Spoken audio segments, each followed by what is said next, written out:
Thank you all very much. Coming back here again is wonderful. Thank you. I also want to thank the Herald.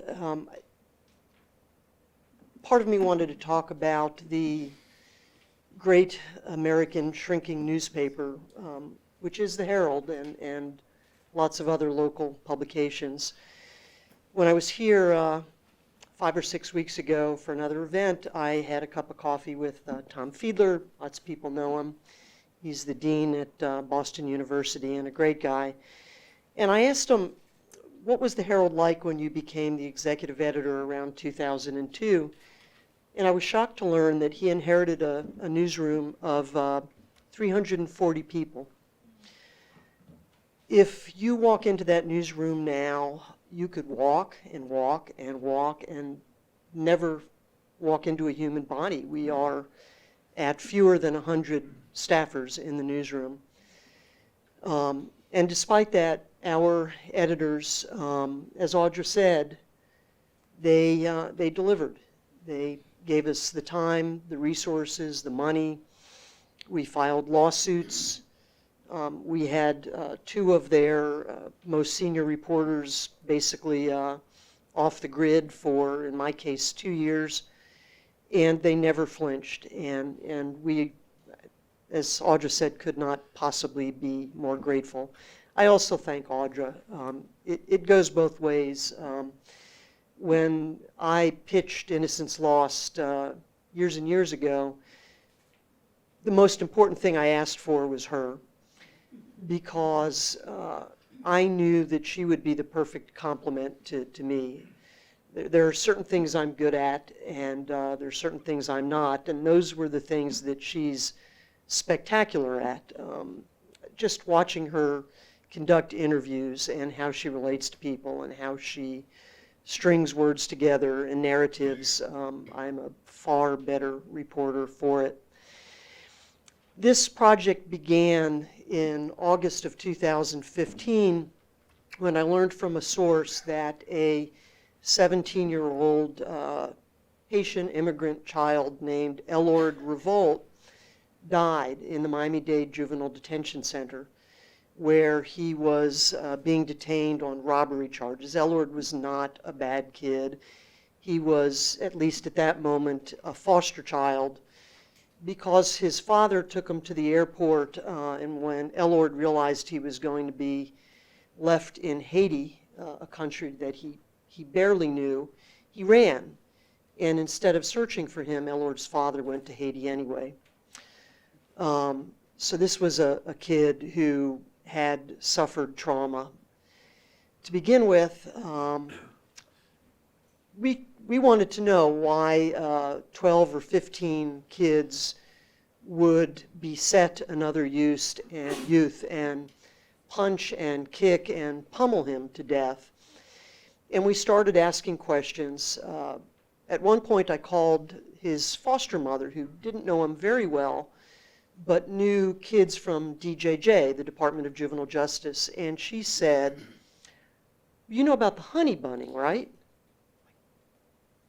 No, what's honey bunning? I've never heard of pastries being used as verbs before.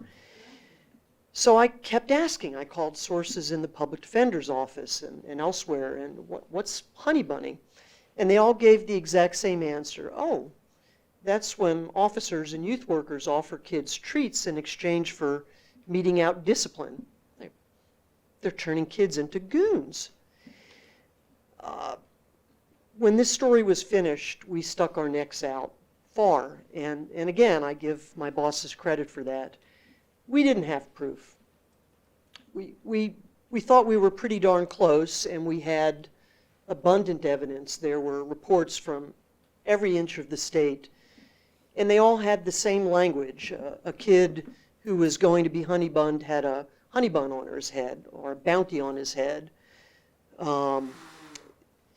Guards would say, take the pressure off your chest, or they would give hand signals to kids letting them know when it was time to do the beating. But we wrote this story with forthrightness. We felt pretty confident in what we thought we knew. And Earlier this week, on Monday, a federal grand jury indicted the officer who put the bounty on Elord's head.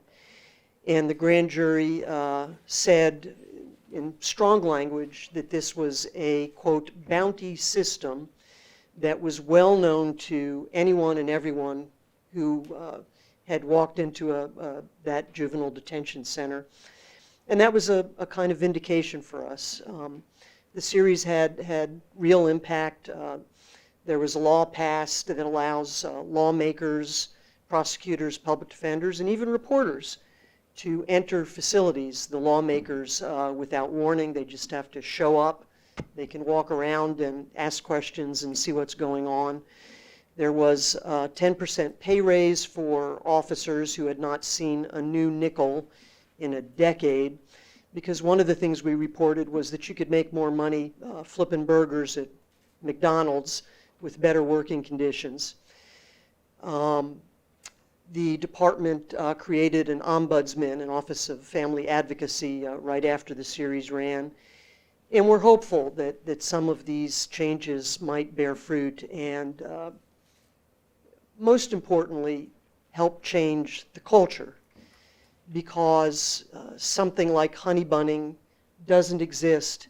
It doesn't go on all over the state without there being a fetid, putrid culture. And that was one of the things we wanted most to see change, is a sense that these are somebody's children, that they are going to go home to their parents, they're going to go home to their communities, and the worst thing that you can do to them, other than kill them and strip them of their dignity, is to, as Audra said, deprive them of hope. When you do that, you perpetuate the cycle, and that is one of the things we saw in Florida, is that the youth facilities were essentially on-ramps to adult prisons. Florida has a recidivism rate of 45-48%, which is dramatically higher than what you see in states that have humane, non-punitive juvenile justice systems. Again, I want to thank you all for this tremendous honor and for having us here. Thank you to Ms. Bingham.